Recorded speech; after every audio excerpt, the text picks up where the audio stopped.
Shalom saudara, haleluya, selamat datang ke siri pembelajaran apologetik.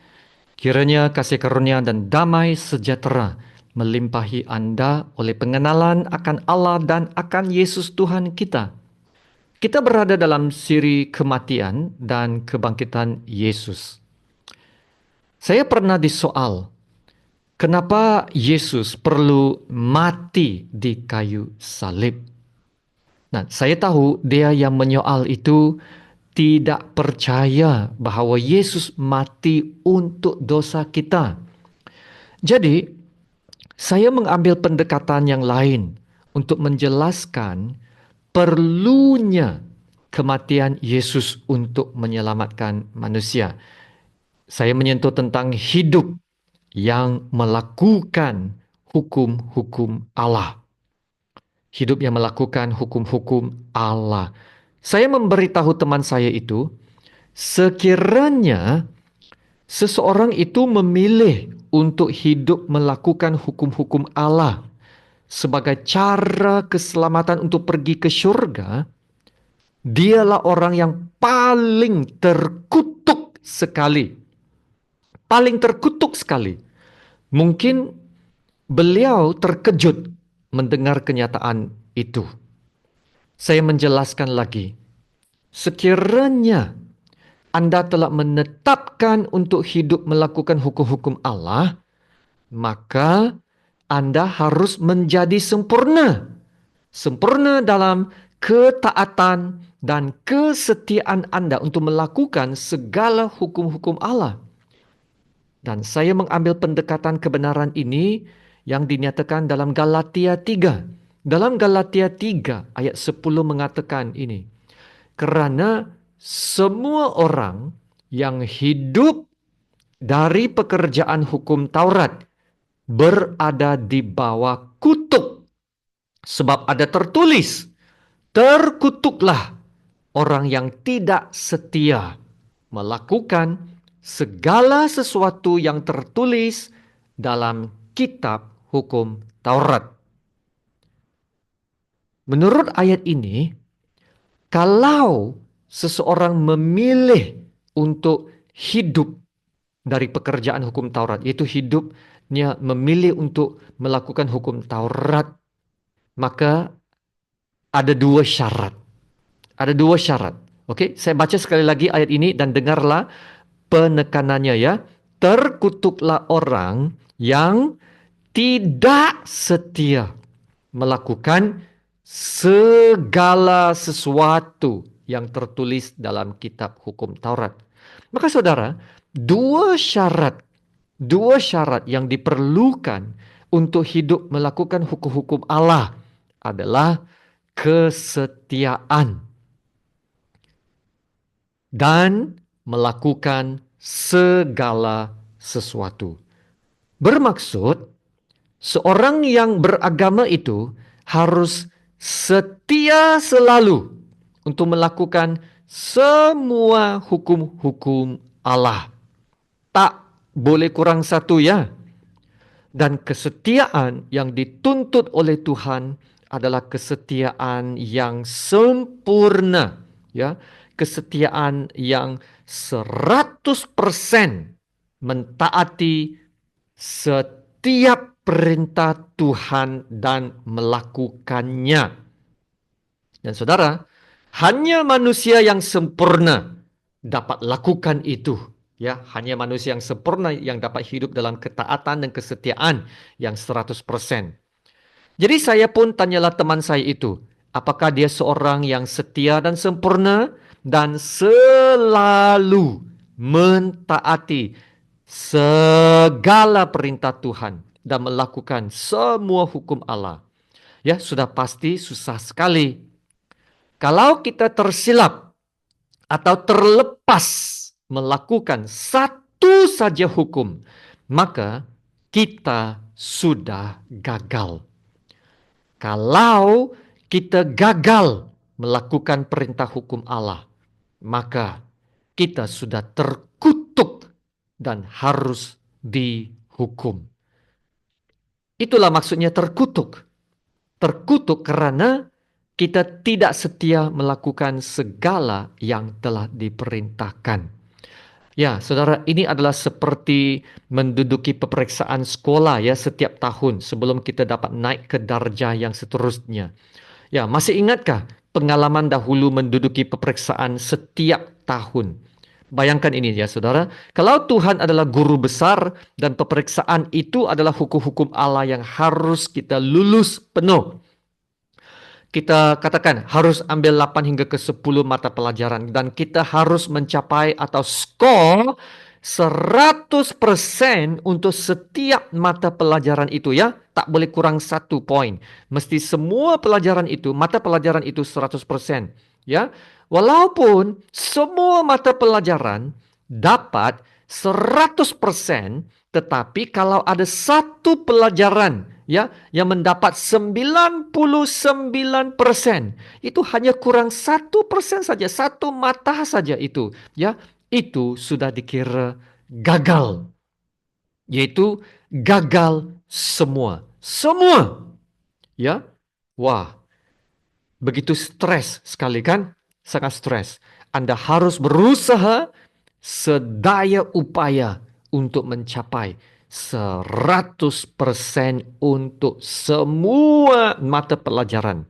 Setiap masa, setiap tahun. Wah saudara, kalau hidup yang begini memang sangat stres kan? Ya saudara, beginilah keadaannya. Kalau kita mau hidup melakukan hukum-hukum Taurat, kalau kita pilih hidup ini, kita harus sadar bahwa hukum Taurat itu adalah sempurna. Tuhan adalah kudus dan Tuhan itu adalah sempurna.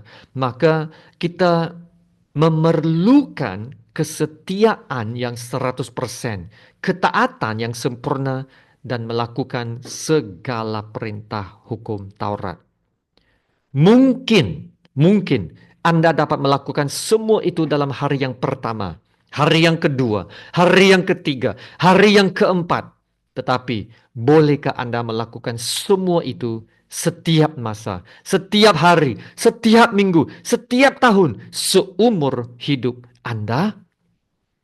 Ya saudara, sekiranya syarat untuk masuk syurga bergantung kepada usaha kita untuk melakukan segala hukum Taurat dengan kesetiaan dan ketaatan yang sempurna, maka saya rasa tidak akan ada orang yang boleh masuk syurga. Tidak ada satu jiwa pun yang dapat diselamatkan. Maka kitalah orang yang paling malang, orang yang terkutuk karena tidak dapat diselamatkan, tidak dapat masuk syurga. Ya saudara, ingat, Tuhan adalah sempurna dan kudus. Tuhan tidak akan dapat menerima usaha keagamaan kita.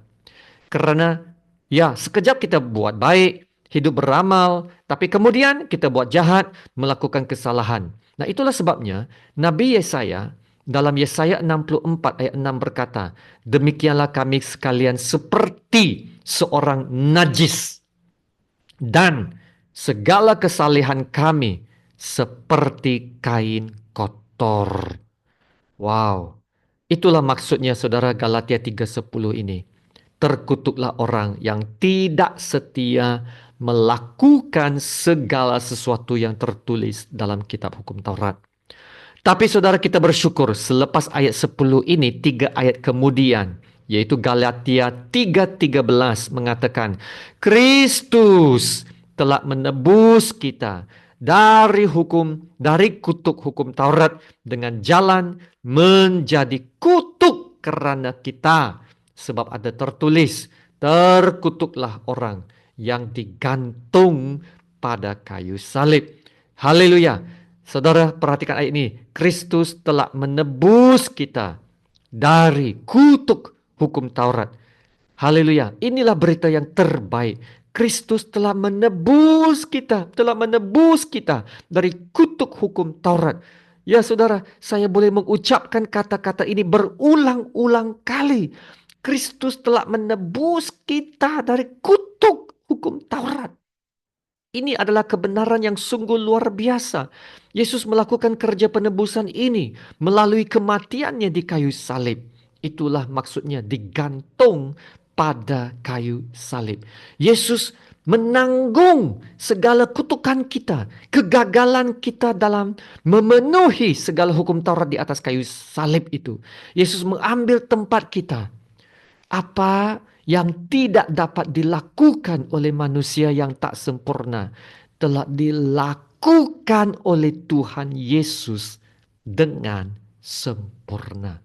Ya, saya ulang sekali lagi. Apa yang tidak dapat dilakukan oleh manusia yang tidak sempurna itu telah dilakukan oleh Tuhan Yesus dengan sempurna. Haleluya. Yesus dapat memenuhi dan menggenapi segala tuntutan-tuntutan hukum Taurat dan mentaati perintah Allah Bapaknya dengan sempurna. Karena Yesus sendiri adalah Tuhan yang sempurna. Jadi Yesus dapat lakukan itu. Haleluya, Yesus telah selamatkan kita dari kutuk hukum Taurat. Kita bukan lagi anak yang terkutuk, tetapi melalui kerja penebusan Yesus, bukan saja kita telah diselamatkan, kita juga telah diangkat menjadi anak Tuhan.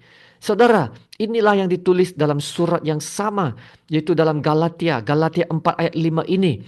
Ia diutus, yaitu Yesus diutus untuk menebus mereka. Nah, inilah pekerjaan Yesus ya, yang menebus kita, yang takluk kepada hukum Taurat, supaya kita diterima menjadi anak.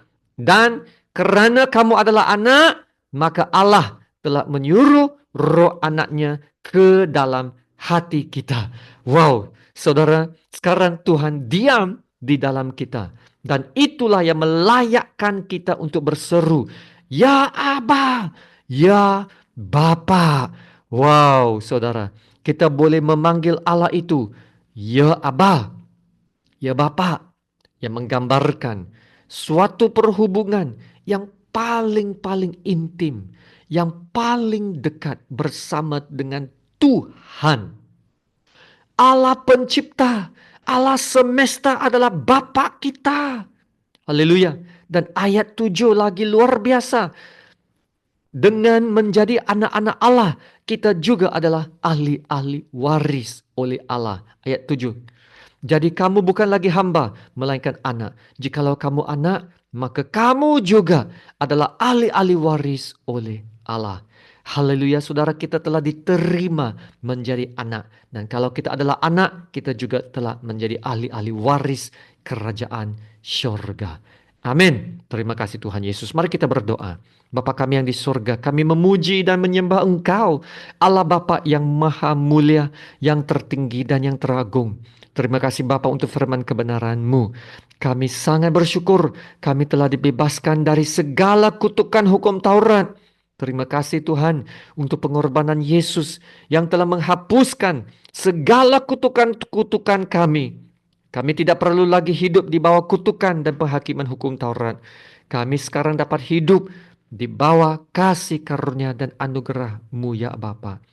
Kasih-Mu dan anugerah-Mu yang sentiasa berlimpah-limpah dalam hidup kami. Puji Tuhan, terima kasih Bapa. Ya Bapa, tolong kami untuk menjadi pengikut Yesus yang setia, yang mahu melakukan kehendak Allah Bapa, seperti Yesus yang taat melakukan kehendak Allah Bapa. Haleluya, terima kasih Bapa. Dalam nama Tuhan Yesus yang termulia, kami berdoa dan ucap syukur. Amin.